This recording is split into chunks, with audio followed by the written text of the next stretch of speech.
이슈를 보면서 이슈와 관련된 예. 종목들 언급하겠습니다. 이슈 첫 번째도 실적 또 실적입니다. 아까도 네, 이제 실적 네. 얘기하셨는데 그렇습니다. 그렇죠? 실적 네. 관련해서 실제로 이익이 얼마나 나오는지 또 실적이 좋아지는 쪽을 언급 앞서 안 하신 게 있으면 조금 더 얘기해 주십시오. 예, 사실 제가 뭐 실적 얘기를 계속해서 좀 하고 있는데요. 그 이유는 뭐냐 하면은 지금 옥석 가리기를 하셔야 된다는 취지가 상당히 네. 강하고 작년에 그 코스피 상장사들이 전반적으로 봤을 때 매출은 감소가 되었습니다. 매출은 감소가 되었는데 영업이익, 순이익이 증가한 기업이 상당히 많습니다. 그거는 바로 전반적으로 내부적으로 구조 조정을 한다든가 아니면 좀 허리띠를 좀 졸라맨다든가 그런 식의 어떤 생존 전략이 있었다는 거죠. 그런 회사들, 그런 코스피 상장사 같은 경우에는 투자를 해도 되겠다는 생각을 개인적으로 좀 가지고 있어요. 근데 제가 이거를 좀 전반적으로 좀 더 말씀을 드린 이유가 뭐냐 하면은, 오히려 이 불황형 흑자 현상이라고 해서 그 반대로 그 한계 기업들이 많이 증가가 됐다고 해요. 그러니까 우리 개인 투자자분들 조금 작은 종목, 좀 시총이 좀 작은 종목들 진행하시는데 회사가 뭐 잘 돌아가고 있지만은 어딘가 모르게 조금 재무제표가 좀 불편한 기업들이 있거든요. 그런 한계 기업들이 비중이 큰 폭으로 증가했다라는 부분이 이 본 관련된 뉴스플로우의 시사점이지 않겠나라는 생각이 들어서 말씀을 좀 드리는 거고요. 좀 그 보유하신 종목들, 뭐 큰 종목이라고 해서 한계 기업이 안 되는 건 아닙니다. 그래서 하나씩 이렇게 좀 다 좀 살펴보실 필요성이 있을 것 같고, 내 종목이 한계 기업이 된 가능성이 있느냐. 네. 한계 기업에 대한 조건은 네이버에 찾아보시면 쭉 나옵니다.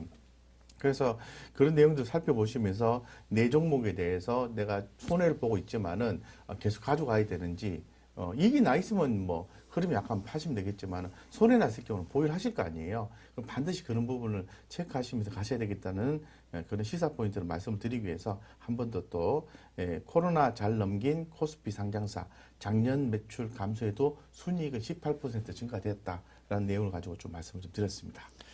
근데 결국은 그 작년 거죠. 하기는 이제 매출도 늘고 이익도 늘어야 되는데 사실은 매출은 줄고 이익만 늘었다는 거는 네. 아까 말씀하신 불황형 흑자잖아요. 네, 네, 그런 네. 기업들은 조금 적극적으로 따라가기는 좀 어렵잖아요. 네, 부담스럽죠. 그러니까요. 네, 네.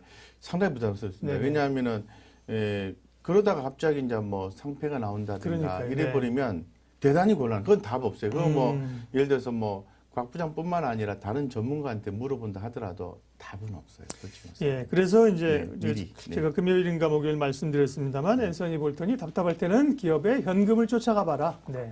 그러니까 재무제표. 예. 네, 네. 그러니까 매출뿐만 아니라 영업이익, 순이익만 보는 게 아니라 사실은 현금 흐름을 좀 재무제표를 따라가 봐야지 알 수 있다는 거고요. 네, 네. 부실한 기억하십니까? 부실한 재무제표를 가진 기업이 어려운 상황을 만났을 때 대형 사고가 난다는 거죠. 잘 갈 때야 그죠, 뭐 막 네. 함께 막 그냥 막 올라갈 때야 괜찮은 네. 거죠, 그죠? 네. 그게, 사실 오늘 아침에도 제가 뭐 1시간 반 정도 함께 시장 같이 이렇게 주식회사에서 보면서 네.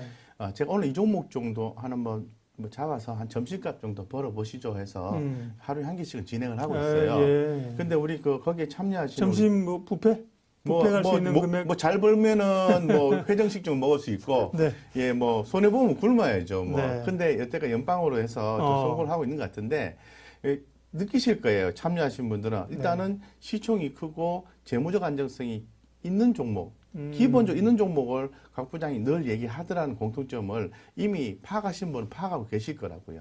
거기서 만약에 시도를 했는데 좀 손해보면 기다릴 수도 있는 거잖아요. 예, 그래서 왜 그렇게 하는지는 좀 생각을 해보시면은 바로 이런 데 답이 있구나라고 한번 연결해서 생각해 볼 수는 있습니다. 네, 어쨌든 간에 실적이다. 지금의 이제 2분기에 특별히 4월, 5월의 이슈는 실적이다. 네, 그렇습니다. 실적인데 더 중요한 거는 사실은 1분기 실적이 아니고 2분기가 어떻게 나올 거냐가 더 중요한 겁니다. 지금 네. 눈으로 네. 1분기 실적을 우리가 확인하는 거죠. 확인하지만 네. 사실은 그 연속성이 2분기까지 있을 수 있느냐는 옥석 가리기를 하게 될 겁니다. 네. 네.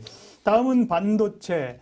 반도체 슈퍼사이클이 온다 그러는데 반도체주는 헤매고 있고 삼성전자는 못 가고 있고 이거 뭐냐 지친다. 그러다 보니까 이제 움직이잖아요. 네, 그러니까 네. 또 뉴스 뭐 2년 만에 치고 이제는 뉴스 나오고 또 쫓아간다니까 이게 네.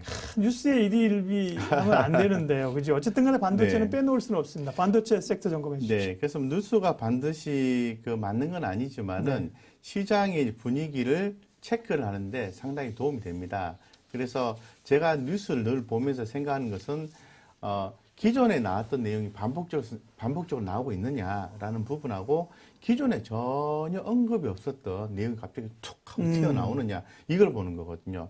예를 들어서 지난 주말에 나왔던 게 뭐냐면 원격 진료에 대한 얘기였어요.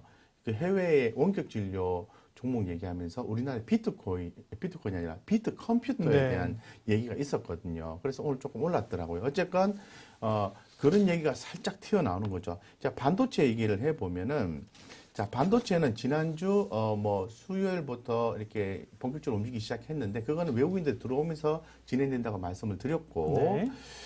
반도체는 사실 그 하반기 때부터는 상당히 주목이 될 수 있을 것이다. 기존부터 계속 얘기를 했습니다. 근데 구체적으로 이 빅사이클이 이제 2년 이상 좀 진행될 것이다라는 얘기가 나오면서 최근에 지금 또 향후에 그럼 2년 이상 빅사이클이 진행이 되려고 하면은 이유가 있어야 되겠죠. 이 그 공급 부족한 그 디램 가격 급등 현상이 좀 계속해서 나와줄 수 있느냐라는 부분인데 현재 지금 시장에서는 이렇게 해석하고 있는 것 같습니다. 뭐 빅3 공교롭게도 빅3 하면은 뭐 삼성전자, SK 하이닉스 뭐 이런 데죠. 마이크론 뭐 이런 거 마이크론 이런 데지 않습니까? 자, 요런 데서 디램 투자가 여의치 않다라고 얘기를 하고 있습니다. 여기 지금 내용이 잘 나와 있어서 제가 좀 가져왔는데요. 마이크론은 키옥시아를 인수한다면 자금을 마련하는 과정에서 디램 투자 여력이 크게 제한될 것이다. 일리가 있는 말 같습니다. 두 번째는 SK 역시 상황 마찬가지다 하면서 올해 말까지 인텔 랜드 사업 인수자금 90억 달러 중 70억 달러를 7조 9천억인데요. 인텔에 지급해야 한다. 그렇다면은 투자할 여력이 있느냐? 없을 것 같습니다. 그죠? 그렇게 해석이 되는 거고, 그 다음에, 삼성전자도 올해 파운드리와 낸드 투자에 재원을 집중을, 하면서 디램 투자를 적극적으로 집행하기 어렵다라는 거죠. 이렇게 3사가, 디램 투자가 여의치 않다면은 당연히 디램 가격이 급등할 수밖에 없지 않느냐라고 해석을 하고 있는 것 같습니다. 그래서 이런 부분에 대해서 긍정적으로 좀 일단 내용을 좀 받아들이고요. 이런 부분이 좀 오늘 좀 시장에 주목을 받았고 그래서 지금 현재 반도체 관련된 종목들 움직임이 좋은 것 같습니다. 그래서 먼저 좀 흐름 보고 또 말씀드릴게요. 자, 가장 대표적인 것만 좀 보시죠. 삼성전자 한번 보겠습니다. 예, 삼성전자 기존에 갖고 계신 분들, 뭐, 엊그제 우리 코너에서 계속 삼성전자 주목하셔야 됩니다. 아직은, 뭐, 추세가 안 나왔습니다만, 그래도 주목하셔야 되지 않을까요? 라고 말씀을, 드린 게 바로 요때부터예요, 요때. 기억나실란가 모르겠습니다. 그래서 지난주부터 이렇게 흐름을 잡아가는 모습이 나왔는데, 뭐, 자금이 크신 분들, 뭐, 만약에 3일 전에 매수를 했다면은, 벌써 제가 볼 때는 3% 이상 수익이 났어요. 그리고 SK 하이닉스 같은 경우에도 보시면, 예.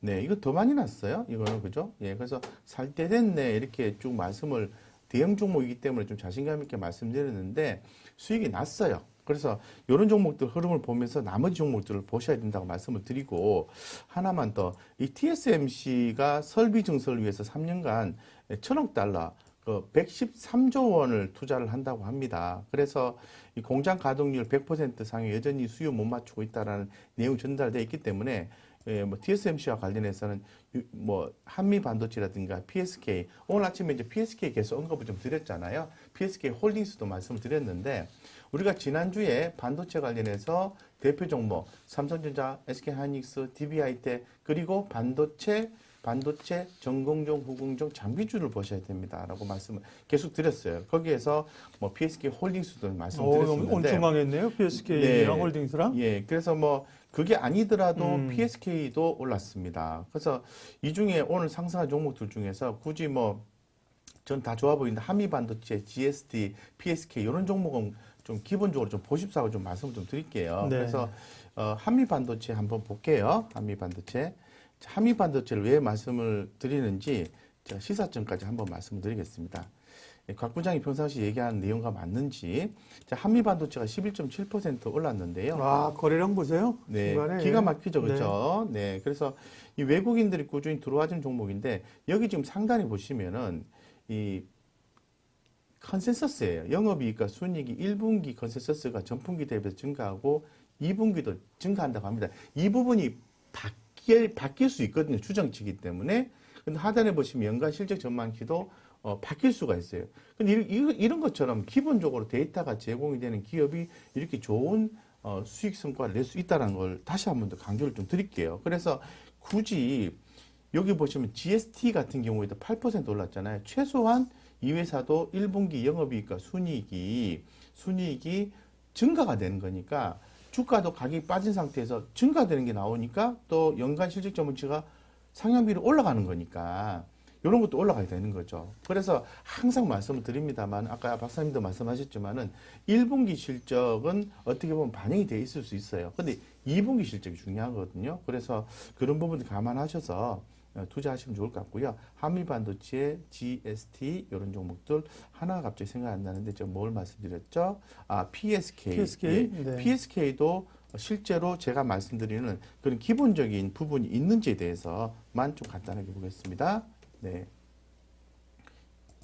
네. 자, PSK. PSK 오늘 4% 이 정도에서 본 것 같은데요. 여기 보십시오. 보시면 역시 영업이익과 순이익이 전분기 대비해서 컨센서스가 증가하는 모습이 연출되고 있어요. 2분기도 순이익이 올라가는 이런 것들을 손해보더라도 이런 종목에 시도를 하시면은 수익이 더 날 수 있다는 거죠. 그래서 기본은 지키자라는 취지에서 반도체 전반적으로 좀 말씀드렸습니다.